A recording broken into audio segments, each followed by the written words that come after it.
Let's talk about characters. Are you the kind of writer who starts with a character, or do you start with a story situation?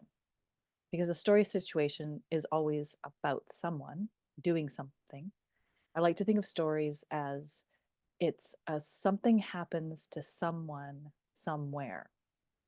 So there's a situation that befalls a certain type of character, a particular character in a particular situation. And the story is really what comes of that, with some conflict and eventually a resolution. So most writers like to start with characters. They fall in love with certain characters that they want to follow around and see what happens to them in certain situations. So character becomes a very powerful portal into story.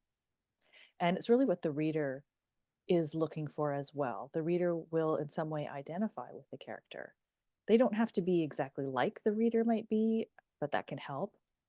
But ideally, the reader feels curious about the character to begin with, and then eventually comes to care about the character. Once we care as readers, we become invested in the character and therefore the story.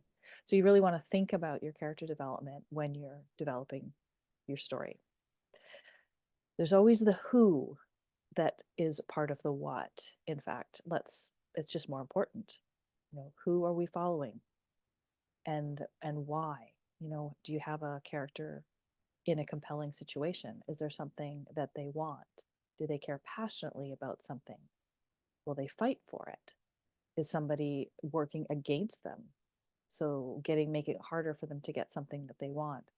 Is what they want noble or interesting, or at least sort of fuels them with a kind of obsession that is very compelling.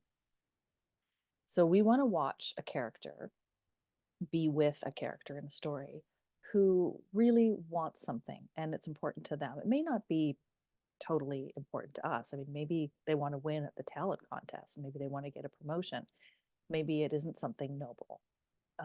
But then again, maybe they do want to save everybody on a sinking ship, or they do want to stop the bomb from going off. It doesn't really matter what the exact situation is, so long as that character really feels driven to to go after a chosen goal. So they're in pursuit of something and it's not that easy to accomplish. So that's where the story comes in. But that who character, who that person is that does want something and feels strongly motivated enough to go after it, when they meet with some resistance, then we've got story.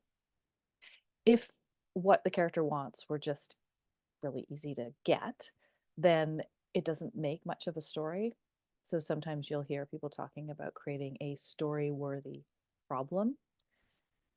So a story worthy problem to solve, a story worthy goal to achieve. That is part of what gets us curious about the story and part of what helps us to care about the character. Because when we know that somebody wants something strongly and we feel a little understanding for them, maybe even more than understanding, some care, somehow we're invested in that, then we begin to want what they want. And that has a little bit to do with the fact that we are very familiar with wanting things and we know what wanting feels like and we know what it feels like to want something and not have it and live with that tension, that there's a tension in the space between wanting something and not yet having it.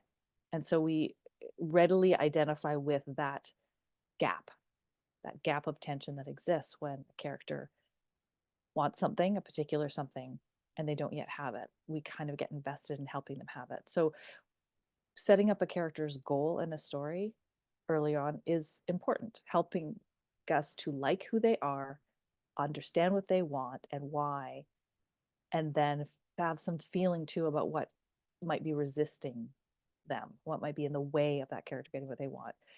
We'll have feelings about that too because we want what the character wants. So when we're starting stories, that's kind of the where we're starting out. Who is this character? What do they want?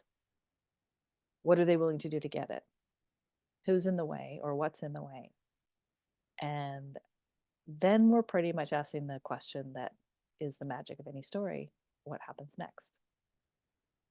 So focus on the who as well as the what in the story. But that who is really going to be your driving energy for storytelling. Good luck.